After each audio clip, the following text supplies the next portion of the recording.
আগে একটা সময় বলতো সবাই তার ফ্যান ফলোয়ার নাকি শুধু গার্মেন্টসের শ্রমিকরা, সেই রেকর্ড কিন্তু এখন আর নেই। এখন সচিবরাও শিক্ষিত ছেলেরা জাহাঙ্গীরনগর, আমি যেমন রাজশাহী ইউনিভার্সিটি থেকে বের হয়ে আসছি, যেমন আমার দুই ফ্রেন্ড আসছে এখানে প্রফেসর ঢাকা বিশ্ববিদ্যালয়ের, তারাও আসছে এখানে। তো এরকম কিন্তু এখন অয়েল এডুকেটেড পার্সনের অভাব নেই মেগাস্টার শাকিব খানের ফ্যান ফলোয়ারদের মধ্যে। আপনারা যারা ঈদকে আরও দ্বিগুণ আনন্দের সাথে উপভোগ করতে চান, আর ঘরে বসে যারা ইউটিউবে বা নেটফ্লিক্সে তামিল মুভি দেখেন ডাউনলোড করে, সেটা না দেখিয়ে বাংলাদেশের ঐতিহ্যবাহী সিনেমা হলগুলোতে আসুন, সিনেপ্লেক্সগুলোতে আসুন। আপনার ঘরের সন্তান এমন একটি মুভি নিয়ে এসেছে বরবাদ, সেই মুভিতে আপনারা হলিউড বলিউডের সকল মুভির স্বাদ পাবেন, সেটা বাংলা ভাষায়। বরবাদ দেখুন সপরিবারে, আর দেখার পরে যদি আপনারা বলেন যে মুভিটা ভালো হয় নাই, আপনারা আমাকে মেল করবেন বা হোয়াটসঅ্যাপ করবেন, আপনাদের টাকা ফেরত আমি দিয়ে দেবো। আসলে 2000 সালের আগে আমাদের বাংলাদেশে প্রায় 1200-র উপর হল ছিল।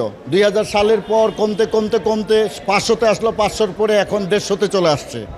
এটার মূল কারণ হলো যে কন্টিনিউ সিনেমা, ভালো সিনেমা না আসার কারণে বন্ধ হয়ে যাচ্ছে। এক মেগাস্টার শাকিব খান নানা কারণে ব্যস্ততা থাকার কারণে বছরে 2-1টা সিনেমা ওনার আসে, এই সিনেমায় যেটুকু পায় হল মালিকরা সেইটুকুই। হল মালিকরা মানিব্যাগ ফেরত চায়। একটা ছবি নিবে হলে একটা মোটা অঙ্কের টাকা দিয়ে, ছবিটা নেওয়ার পরে 2-3 দিন পরে দর্শক আর খুঁজে পাওয়া যায় না, কোন আশ্বাসে সেই ছবিটা নেবে। একমাত্র শাকিব খানের সিনেমা হলেই তারা গ্যারান্টি দিয়ে সিনেমাটা আনে, চালাতে পারে। তো বিদায় আমি অনুরোধ করব আমার প্রিয় মেগাস্টার শাকিব খানের কাছে যে আপনি আপনার হাত ধরে অন্তত বছরে 3টা মুভি আপনি দেন, যেন হল মালিকগুলো বাঁচে, যে হলগুলো আছে এগুলো বাঁচে।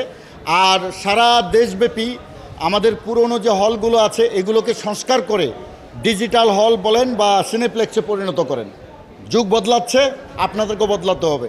এক্ষেত্রে চলচ্চিত্র সংশ্লিষ্ট যারা আছে, শিল্পী সমিতি থেকে পরিচালক, প্রযোজক, যত সমিতি আছে এদের সবাইকে সম্মিলিতভাবে উদ্যোগ গ্রহণ করতে হবে হল মালিকদের সাথে হাত মিলিয়ে।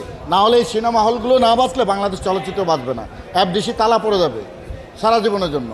এই ক্ষেত্রে সবাইকে একসাথে নেতৃত্ব দিতে হবে, আর ভালো মানের সিনেমা বানাতে হবে। মানুষ আপনার ওই নাটক দেখতে যাবে কেন? টিকিট কাটে।